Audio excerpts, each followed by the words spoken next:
फारस की खाड़ी के शांत दिखने वाले पानी के बीच एक छोटा सा द्वीप है, लेकिन आज वही छोटा सा द्वीप दुनिया की सबसे बड़ी ताकतों को आमने सामने लाकर खड़ा कर रखा है। यह दुनिया का सबसे बड़ा स्ट्रेटेजिक पॉइंट माना जाता है। इसी पर हमला होना मतलब सीधे सीधे तीसरे विश्व युद्ध का आहट है। नमस्कार दोस्तों, आप देख रहे हैं जन की बात और आज हम अंत में बात करेंगे भारत के लिए कितनी बड़ी खुशखबरी है। अब आते हैं असली मुद्दे पर। अमेरिका के राष्ट्रपति डोनाल्ड ट्रंप ने दावा किया है कि अमेरिकी सेना ने ईरान के सबसे अहम तेल केंद्र खार्ग आइलैंड पर इतनी जबरदस्त बमबारी की है कि वहां मौजूद लगभग सभी सैन्य ठिकानों को तबाह कर दिया गया है। लेकिन सबसे बड़ा सवाल यह है, अगर अमेरिका चाहे तो ईरान की तेल सप्लाई कुछ ही घंटों में खत्म कर सकता है, फिर भी उसने ऐसा क्यों नहीं किया? यह सिर्फ एक चेतावनी है या मिडिल ईस्ट में एक बहुत बड़ा खेल शुरू हो चुका है। आज हम आपको बताएंगे कि खार्ग आइलैंड क्यों ईरान की सबसे बड़ी कमजोरी है और उसको बोल सकते हो कमजोर नस बोल सकते हो। अगर यहाँ हमला बढ़ा तो दुनिया के तेल बाजार में क्या होगा और यह घटना आने वाले समय में बड़े बड़े वैश्विक संकटों की शुरुआत हो सकती है। दरअसल हाल ही में यूनाइटेड स्टेट ने ईरान के रणनीतिक इलाके में, जिसको बोला जाता है खार्ग आइलैंड पर, एक बड़ा सैन्य ऑपरेशन किया है। डोनाल्ड ट्रंप के अनुसार यह हमला मिडिल ईस्ट के इतिहास के सबसे शक्तिशाली बमबारी अभियानों में से एक था। इसके अनुसार द्वीप पर मौजूद कई सैन्य ठिकाने नष्ट हो गए, लेकिन अमेरिका ने जानबूझकर ऑयल इंफ्रास्ट्रक्चर को नहीं छुआ और यही से कहानी और भी दिलचस्प हो जाती है। लेकिन अब जो जानकारी सामने आ रही है वह इस पूरी घटना को और भी बड़ा बना देती है, क्योंकि असली निशाना शायद सिर्फ सैन्य ठिकाने नहीं थे।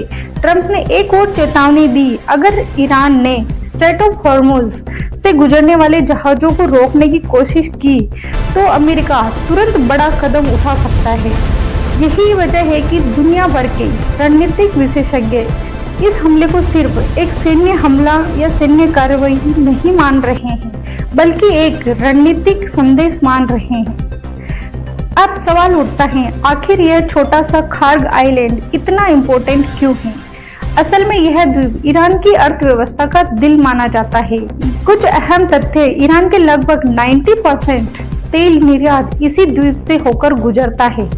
यहाँ द्वीप के सबसे बड़े ऑयल टर्मिनल्स में से एक मौजूद है। रोजाना लाखों बैरल यहाँ से दुनिया भर को भेजा जाता है। इससे समझ में आता है कि अगर किसी देश की अर्थव्यवस्था को एक इंसान के शरीर की तरह मान लें तो राजधानी उसका दिमाग होता है, सेना उसकी ताकत होती है, लेकिन खार्ग आइलैंड उसकी धड़कन है। अगर यह रुक जाए तो पूरी अर्थव्यवस्था हिल सकती है। और अब आपको बता दे वह सच जो आम खबरों में शायद ही कोई बताता होगा। कई सैन्य विशेषज्ञ मानते हैं कि अगर यह द्वीप पूरी तरीके से बंद हो जाए तो ईरान की अर्थव्यवस्था पर बहुत बड़ा असर पड़ सकता है और इसी वजह से इसे अक्सर ईरान की कमजोर नस माना जाता है। अब इस कहानी का दूसरा सबसे बड़ा किरदार है स्ट्रेट ऑफ हॉर्मुज। यह दुनिया की सबसे महत्वपूर्ण समुद्री रास्तों में से एक है। कुछ चौंकाने वाले आंकड़े, दुनिया का लगभग 20% तेल इसी रास्ते से गुजरता है।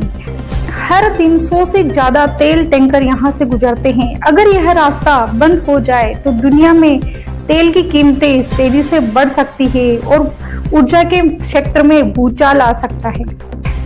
यही से इस कहानी का सबसे बड़ा मोड़ शुरू होता है, क्योंकि यह सिर्फ एक समुद्री रास्ता नहीं बल्कि दुनिया की ऊर्जा सुरक्षा की सबसे महत्वपूर्ण लाइन मानी जाती है।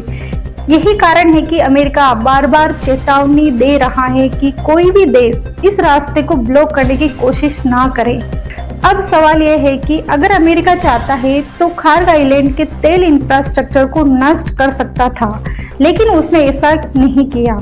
इसके पीछे 3 बड़े कारण माने जाते हैं। पहला कारण, अगर तेल टर्मिनल नष्ट हो जाते तो दुनिया भर के तेल की कीमतों में बड़ा उछाल देखने को मिलता। और दूसरा कारण, यूरोप और एशिया के कई देश मिडिल ईस्ट के तेल पर निर्भर हैं। तीसरा कारण ट्रंप द्वारा रणनीतिक दबाव बनाना। तेल इंफ्रास्ट्रक्चर को बचाकर अमेरिका ने ईरान को एक संदेश दिया है, लेकिन असली खेल शायद कहीं और चल रहा है और इसका संबंध सीधे तेल और वैश्विक राजनीति से है। यह पहली बार नहीं है जब खार्ग आइलैंड युद्ध का केंद्र बना। 1980 के दशक में जब ईरान इराक युद्ध चल रहा था, तब भी इस द्वीप और आसपास के टैंकरों पर हमले हुए थे। इतिहासकार इस दौर को टैंकर वॉर के नाम से भी जानते हैं। और अगर हालात ऐसे ही बढ़ते रहे तो आने वाले दिनों में स्थिति फिर से उसी तरह खतरनाक हो सकती है। अगर यह तनाव और बढ़ता है तो इसका असर सिर्फ मिडल ईस्ट तक सीमित नहीं रहेगा। इसके 3 बड़े प्रभाव हो सकते हैं। पहला प्रभाव, दुनिया भर में पेट्रोल और डीजल के दाम आसमान छू सकते हैं, जो कि ऊर्जा आजकल पूरा वर्ल्ड ऊर्जा पे डिपेंड है। फिर दूसरा प्रभाव, क्योंकि कई व्यापारिक जहाज इसी रास्ते से गुजरते हैं। तीसरा प्रभाव, सैन्य तनाव बढ़ सकता है और कई देश इस इलाके में नौसेना भेज सकते हैं। यही वह जगह है जहां दुनिया की भू राजनीतिक, तेल और सैन्य ताकत तीनों एक साथ टकराते हैं। तो कुल मिलाकर खार्ग आइलैंड पर हमला सिर्फ एक सैन्य कार्यवाही नहीं है, यह मिडल ईस्ट की राजनीति, दुनिया के तेल बाजार और वैश्विक ताकतों के संतुलन को बदल सकता है। और अब सबसे बड़ा सवाल, क्या यह सिर्फ चेतावनी मात्र है या दुनिया एक और बड़े संघर्ष की ओर बढ़ रही है? आपकी क्या राय है? नीचे कमेंट सेक्शन में जरूर लिखें। अब बात करते हैं भारत की। एस जयशंकर की कूटनीति का असर आज पूरी दुनिया देख रही है। जब मिडल ईस्ट में तनाव के बीच ईरान ने सुरक्षा कारणों से स्ट्रेट ऑफ हॉर्मुज से कई जहाजों की आवाजाही पर रोक लगा दी थी, तब भारत के 2 टैंकरों को सुरक्षित गुजरने की अनुमति मिलना कोई साधारण घटना नहीं है। यह दिखाता है कि आज वैश्विक मंच पर भारत की आवाज कितनी इम्पोर्टेंट है और शांत, संतुलित और भरोसेमंद विदेश नीति के कारण भारत ऐसे समय में भी अपनी राष्ट्रीय हित को सुरक्षित रखने में सफल रहा है। यही वजह है कि आज दुनिया में भारत के एक जिम्मेदार और प्रभावशाली शक्ति के रूप में देखा जा रहा है। इस पर कमेंट सेक्शन में जय हिंद जरूर लिखें। और अगर आप दुनिया की राजनीति और अंतर्राष्ट्रीय घटनाओं को आसान भाषा में और गहराई से समझना चाहते हैं तो चैनल को सब्सक्राइब करें और आपको हर बड़ी खबर का पूरा विश्लेषण असली कहानी के साथ मिलेगा। धन्यवाद।